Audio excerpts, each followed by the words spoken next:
कैसे हो बच्चों। आज मैं आप सबको एक पौराणिक कथा सुनाने जा रहा हूँ जिसका नाम है नारियल के जन्म की कहानी। लेकिन कहानी सुनने से पहले आप सबको एक काम करना है। पहला तो आप सबने कमेंट सेक्शन में अपने अपने नाम बताने हैं और फिर नीचे दिया गए लाल वाले सब्सक्राइब बटन को दबाना है और अपने लाइक और घंटी वाले आइकॉन को भी दबाना है, क्योंकि मेरी नई नई कहानियों के अपडेट आपको जल्दी से जल्दी मिल सके। कहीं ऐसा ना हो बाकी के बच्चे मेरी कहानी आपसे पहले सुन ले। अब मैं आपको कहानी सुनाना शुरू करता हूँ। प्राचीन काल में सत्यव्रत नाम के एक राजा राज करते थे। वह प्रतिदिन पूजा पाठ किया करते थे। उनके पास किसी भी चीज की कमी नहीं थी। वह धन दौलत से लेकर हर प्रकार की सुविधा से समृद्ध थे। हालांकि इसके बावजूद भी राजा की एक अभिलाषा थी जिसे वह पूर्ण की चाह रखते थे। दरअसल राजा सत्यव्रत को किसी प्रकार से स्वर्गलोक जाने की इच्छा थी। वह अपने जीवन में कम से कम एक बार स्वर्गलोक के सौंदर्य को देखना चाहते थे, लेकिन उन्हें इसका मार्ग नहीं पता था। इधर दूसरी तरफ ऋषि विश्वामित्र अपनी तपस्या के लिए घर से बाहर निकले। चलते चलते वह अपनी कुटिया से काफी आगे चले गए थे। काफी समय बीत गया लेकिन वह नहीं लौटे। इस कारण उनका परिवार भूख और प्यास से तड़प रहा था।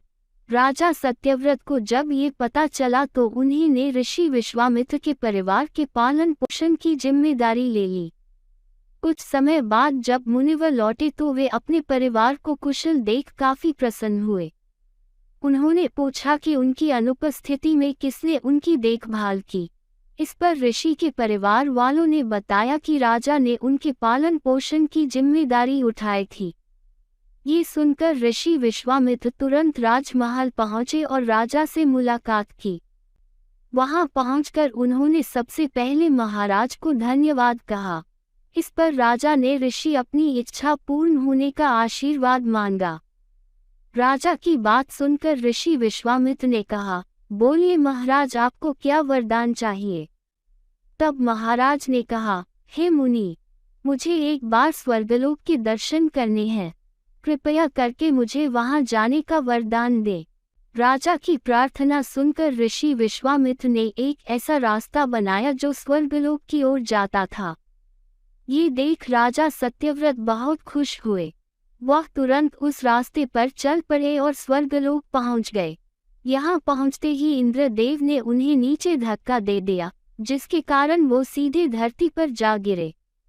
राजा ने सत्यव्रत ने तुरंत सारी घटना ऋषि विश्वामित्र बताई। राज की बात सुनकर ऋषि विश्वामित्र गुस्से से आग बबूला हो उठे। उन्होंने तुरंत सभी देवताओं से इस बारे में बात की और इस समस्या का हल निकाला, जिसके बाद राजा के लिए एक नया स्वर्गलोक बनाया गया। नए स्वर्गलोक को पृथ्वी और देवताओं के स्वर्गलोक के बीचों बीच स्थापित किया गया था ताकि किसी को परेशानी न हो। नए स्वर्गलोक से राजा सत्यव्रत तो बहुत खुश हुए, लेकिन विश्वामित्र को एक चिंता लगातार सता रही थी। उन्हें डर था कि नया स्वर्गलोक कहीं जोरदार हवा के कारण गिर न पड़े। अगर ऐसा होगा तो राजा सत्यव्रत दोबारा से धरती पर जा गिरेंगे। काफी सोच विचार के बाद ऋषि विश्वामित्र को एक उपाय सूझा। उन्होंने नए स्वर्गलोक के नीचे एक बहुत लंबा खंभा लगा दिया ताकि उसे सहारा मिल सके। ऐसी मान्यता है कि नए स्वर्गलोक के नीचे लगाया गया खंभा एक विशाल पेड़ के तने के रूप में बदल गया। यही नहीं, कुछ समय पश्चात जब राजा सत्यव्रत की मृत्यु हुई तो उनका सिर एक फल में तब्दील हो गया। सभी से इस खंभे को नारियल का पेड़ कहा जाने लगा, जबकि राजा का सिर नारियल के रूप में जाना गया। यही कारण है कि नारियल का पेड़ इतना लंबा होता है। कहानी से सीख। इस कहानी से हमें ये सीख मिलती है कि अगर सच्चे मन से किसी की मदद करें तो हमारी हर ख्वाहिश पूरी हो सकती है। उम्मीद करता हूँ कि आप सबको ये कहानी पसंद आई होगी।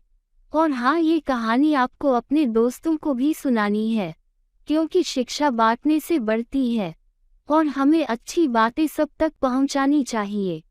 ठीक है बच्चों, अब मैं चलता हूँ। आपसे अगली बार मिलूंगा, वो भी नई कहानी के साथ। ठीक है बच्चों, आज के लिए इतना ही। और बच्चों, मेरा चैनल सब्सक्राइब करना मत भूलना। बस आपको नीचे दिए गए लाल बटन को दबाना है। ठीक है बच्चों, अब मैं चलता हूँ, फिर मिलूंगा नई कहानियों के साथ।